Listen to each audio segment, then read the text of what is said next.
యూనికే స్వీకరించే ప్రయత్నిస్తారు. తిమోతి అనే తల్లి, ఈమె పేరు యూనికే.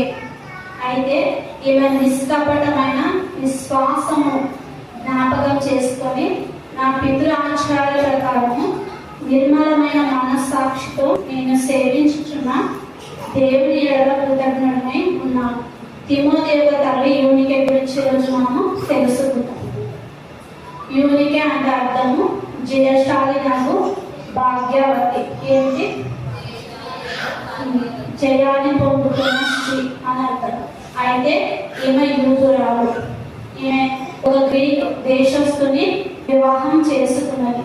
అయితే ఆసియాలోని లూస్ట్రా అనే ప్రాంతంలో ఈమె కాపురం చేస్తూ ఉండేదట.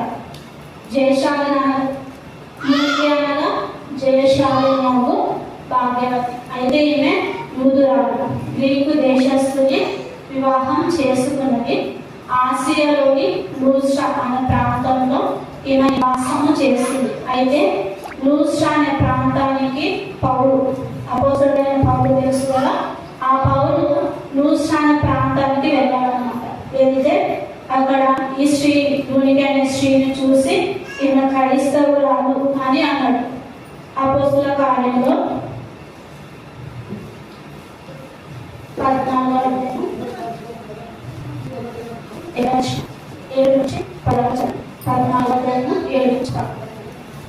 లూస్ట్రాలో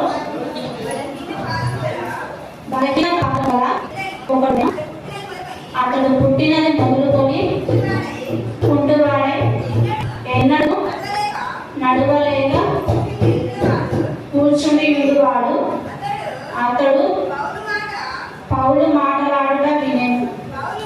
పౌలు అతని వైపు తేడి చూచి స్వస్థత పొందుటకు అతనికి విశ్వాసం ఉండదని గ్రహించి నీ పాదములు మోపి సరిగా నిలువమని బిగ్గరగా చెప్పినప్పుడు అతడు గంతులు వేసి నడవసాగి. కదా, పౌలు మహారాజు యూనికే స్త్రీ లూస్ట్రా అనే ప్రాంతంలో నివాసం చేస్తున్నప్పుడు అక్కడ చేయాలన్నమాట.